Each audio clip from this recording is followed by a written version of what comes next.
Ladies and gentlemen, halina't panoorin natin ang preliminary evening gown performance ni Miss La Union Bea Milian Wendorski in Miss Universe Philippines 2026.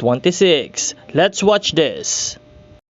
Miss Universe Philippines is Quezon Province!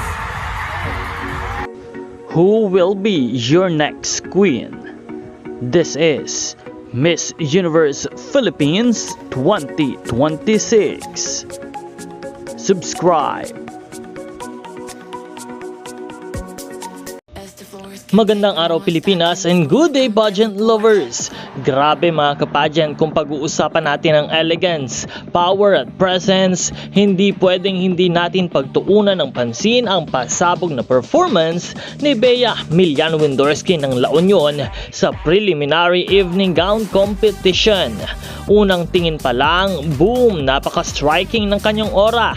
That deep magenta gown, super rich ng color, very regal at talagang bumabagay sa kanyang skin tone.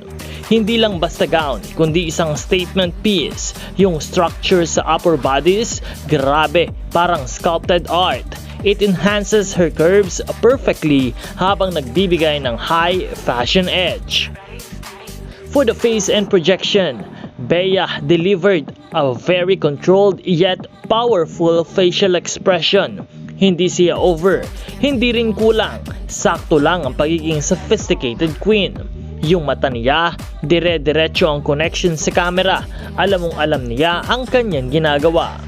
Para naman sa walk and movement, isa sa pinaka napansin ko ang linis ng kanyang mga lakad. Walang unnecessary movement, very fluid, confidence at bawang hakbang. Hindi siya nagmamadali. She owned the stage. Yung glide niya, very Miss Universe talaga ang dating. Parang alam niya na siya ay isa sa mga frontrunners. At syempre, ang kanyang presensya at impact. Ito ang pinakamalakas kay Bea, the commanding presence. Kahit wala siyang ginagawa, ramdam mo na agad ang impact niya. Yung stance niya, yung posture, everything screams. And she owned the stage talaga at masasabing that she here to win. At kung pag-uusapan naman natin ang styling and overall look, hair, sleek and polished bagay sa elegance ng gown. Makeup, soft glam pero very defined, highlighting her natural beauty. Overall, world class naman talaga. Syempre para sa akin, this is a top contender performance. Hindi lang siya basta nagpakita, nag-iwan siya ng marka.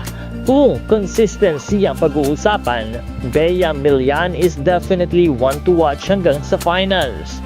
Kaya naman, kung ito na ang preliminary pa lamang, paano pa kaya sa Coronation Night? Patuloy natin siyang pakaabangan at huwag kalimutan na mag-subscribe sa channel na ito dahil palagi tayong nagbibigay ng update tungkol sa ating mga Miss Universe Philippines Queens. Maraming salamat sa panonood. This is Nel 2204. Maraming salamat din po sa iyong pag-subscribe.